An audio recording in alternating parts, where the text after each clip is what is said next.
এই যে দেখুন শিরিন নাড়ুগুলো কত সুন্দর হয়েছে। আপনারা যত রকমের নাড়ু খেয়েছেন আমার মনে হয় সব থেকে সেরা মনে হবে এই শিরিন নাড়ুটা। যেমন দেখতে সুন্দর তেমন কিন্তু খেতেও মজার। তৈরি করা তো জলের মতো সহজ, কতটা লোভনীয় লাগছে দেখতে দেখুন। বাড়িতে এমন কেউ বাদ থাকবে না যে নাড়ুটা খেতে পছন্দ করবে না। খেতে কিন্তু দারুণ লাগে। একবার হলেও আপনারা এইভাবে নাড়ু তৈরি করে অনেক দিন পর্যন্ত ঘরে রেখেও কিন্তু খেতে পারবেন। খেতে দারুণ হয়। তাই আমার অনুরোধ রইল একবার হলো এই নাড়ুটা তৈরি করে খাওয়ার। নমস্কার বন্ধুরা, নতুন পর্ব দেখার জন্য আপনাদের সকলকে জানাই স্বাগত কাজলি ভিলেজ ফুড রান্নাঘরে। আজকে আবারও নতুন একটা লাড্ডু রেসিপি নিয়ে চলেছি। খুবই সহজভাবে শিরিন নাড়ু বা বেসনের নাড়ু তৈরি করে দেখাবো। আশা করছি আজকের রেসিপিটি আপনাদের কাছে অনেক সহজ মনে হবে, আর আপনারাও কিন্তু মাত্র দুটো উপকরণ দিয়ে খুব সহজভাবে এই শিরিন নাড়ুটা বানিয়ে নিতে পারবেন, বা যে কোনো পুজোতেও আপনারা ঠাকুরকে ভোগ নিবেদন করতে পারবেন। তাহলে চলুন দেখে নেওয়া যাক আজকে শিরিন নাড়ু।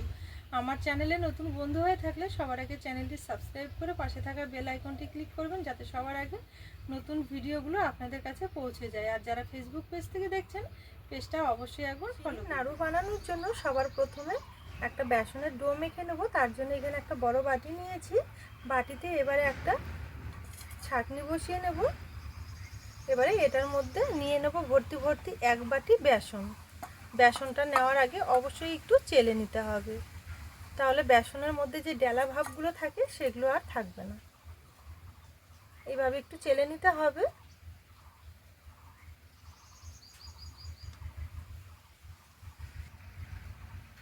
এই যে দেখুন এখানে খুব সুন্দরভাবে বেসনটা চেলে নিয়েছি, একদমই ঝুরঝুরে হয়ে গেছে। এবারে বেসনের মধ্যে নিয়ে নেব এক চুটকি মতো লবণ। লবণটা নেওয়ার পর বেসনের সঙ্গে ভালো করে একটু নেড়ে চেড়ে মিশিয়ে নেব।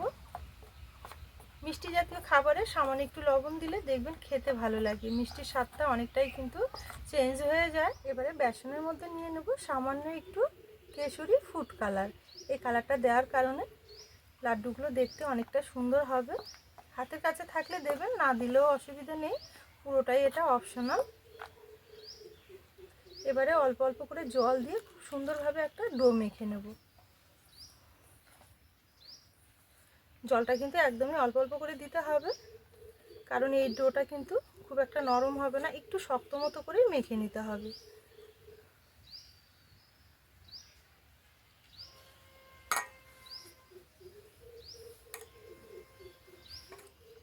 এই যে দেখুন এখানে অল্প অল্প করে জল দিয়ে খুব সুন্দরভাবে ডোটা আমি মেখে নিয়েছি। ঠিক এইভাবে একটু মেখে নিতে হবে। এবারে এটাকে আমি দুই ভাগে ভাগ করে নেব।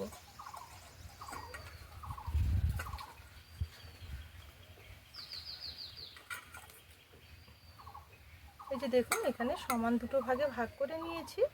তো চলুন এবার এগুলো ভেজে নেব। ভেজে নেওয়ার জন্য উনুন জেলে কড়াই বসিয়ে নিয়েছি। কড়াই নিয়ে নেব কিছুটা সাদা তেল। এখানে আমি সাদা তেলে ভেজে নেব, আপনারা চাইলে কিন্তু সর্ষের তেলেও ভেজে নিতে পারবেন।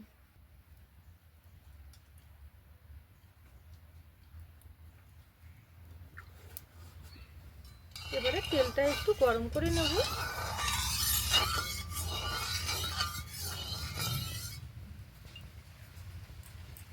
আজকে বেসনের ঝুরগুলো তৈরি করব আমি এই গ্রেটারে করে, সেই কারণে গ্রেটারের মধ্যে সামান্য একটু তেল লাগিয়ে নিলে কি হবে, ভাজার সময় খুব তাড়াতাড়ি এগুলো ছেড়ে দেবে।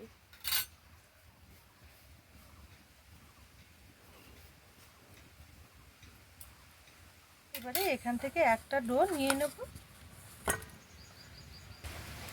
এবারে গ্রেটারের মধ্যে নিয়ে এইভাবে একটু গ্রেট করে নেব। একটু হালকা হাতে চাপ দিয়ে দিয়ে একটু গ্রেট করে নিতে হবে।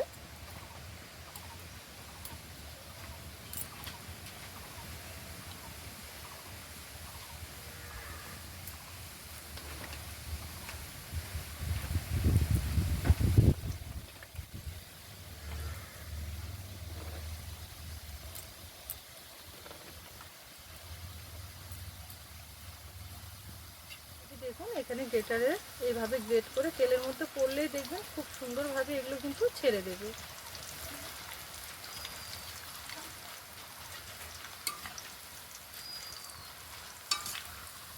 এক একটা একদম ঝুরঝুরে হয়ে যাবে।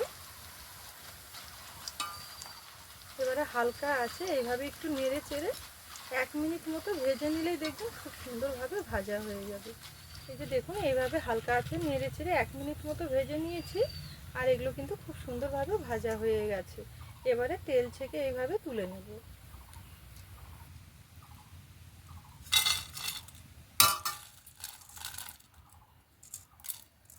একইভাবে বাকিগুলো ভেজে নেব।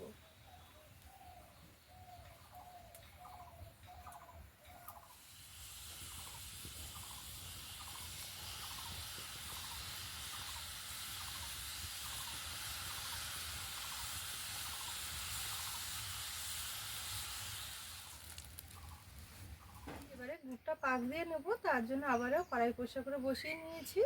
কড়াই নিয়ে নেব সামান্য একটু জল, আর নিয়ে নেব গুড়।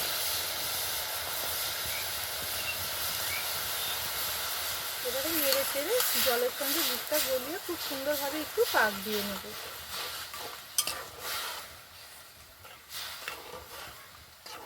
এই যে দেখুন এখানে হালকা আঁচ রেখে দুধটাকে আমি 3 থেকে 4 মিনিট ভালো করে একটু পাক দিয়ে নিয়েছি। আর একটু ঘন মতো করেই পাকটা দিয়ে নিতে হবে। এবারে একটু জলে দিয়ে চেক করে নেব যে ঠিকঠাক মতো পাক হয়েছে কিনা।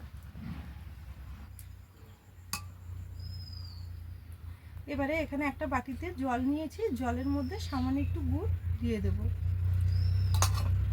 এই যে দেখুন গুড়টা দেওয়ার পর খুব সুন্দরভাবে গুড়টা বসে আছে, তার মানে বুঝে নিতে হবে যে খুব ভালো মতো পাকটা দেওয়া হয়ে গেছে। এবারে গুড়টা নামিয়ে নেব। নামিয়ে একটু হালকা একটু ঠান্ডা করে নেব 1 মিনিট মতো। আর এদিকে ঝুটটাও দেখুন খুব সুন্দরভাবে ঠান্ডা হয়ে গেছে আর অনেকটা কিন্তু মুচমুচে হয়ে গেছে। এবার এইভাবে একটু হাত দিয়ে হালকা করে ভেঙে নেব।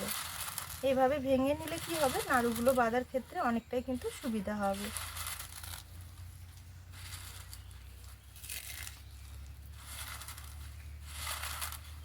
এই যে দেখুন এখানে খুব সুন্দরভাবে ভেঙে নিয়েছি। এইভাবে একটু ছোট করে করে এইভাবে ভেঙে নিলে নাড়ুগুলো বাঁধার ক্ষেত্রে অনেকটাই কিন্তু সুবিধা হবে। এবার চলুন এগুলো গুড়ের মধ্যে দিয়ে দেব। আর এদিকে গুড়টাও কিন্তু হালকা একটু ঠান্ডা হয়ে গেছে। এবারে এগুলো ছেড়ে দেবো গুড়ের মধ্যে।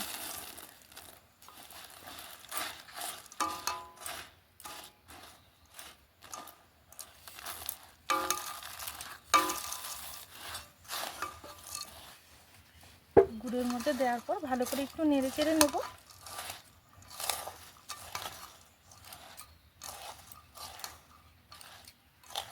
এই যে দেখুন এখানে গুড়ের সঙ্গে খুব ভালো করে একটু নেড়ে চেড়ে মিশিয়ে নিয়েছি। এবারে নাড়ুগুলো বেঁধে নেব। বেঁধে নেওয়ার আগে হাতের মধ্যে সামান্য একটু করে জল ধরে নিতে হবে। ঠিক এইভাবে এবার অল্প অল্প করে নিয়ে এইভাবে নাড়ুগুলো বেঁধে নেব। এই যে দেখুন এখানে খুব সুন্দরভাবে একটা নাড়ু বেঁধে নিয়েছি। আবারও একইভাবে বেঁধে নেব। এই নাড়ুগুলো বাঁধা কিন্তু খুবই সহজ। একা হাতে আপনারা অনেকগুলো নাড়ু একসঙ্গে তৈরি করে নিতে পারবেন।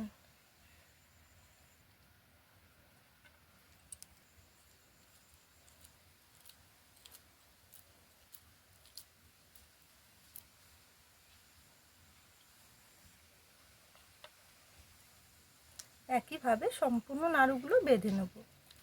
এই যে দেখুন এখানে একইভাবে সম্পূর্ণ নাড়ুগুলো খুব সুন্দরভাবে বেঁধে নিয়েছি। আর প্রত্যেকটা নাড়ু দেখুন কতটা সুন্দর হয়েছে। একা হাতে 1 থেকে 1.5 মিনিটের মধ্যে কিন্তু সম্পূর্ণ নাড়ুগুলো বেঁধে নেওয়া যাবে, এতটাই সুন্দর হয়। আর কতটা লোভনীয় লাগছে দেখুন, প্রত্যেকটা নাড়ু কিন্তু দারুণ হয়েছে। আপনারা দেখে বুঝতেই পারছেন যে এগুলো খেতে কতটা ভালো লাগবে। তাহলে বন্ধুরা আজকে এই শিরিন নাড়ু বা বেসনের নাড়ু আপনাদের কেমন লেগেছে অবশ্যই কিন্তু একটা কমেন্ট করে জানাবেন। আর ভিডিও দেখে রেসিপি যদি ভালো লেগে থাকে তাহলে অবশ্যই আমার চ্যানেলটি ফলো করে পাশে থাকবেন। আজকের জন্য রেসিপি এখানেই শেষ করলাম। আপনারা ভালো থাকবেন, সুস্থ থাকবেন। দেখা হবে পরের রেসিপির সাথে।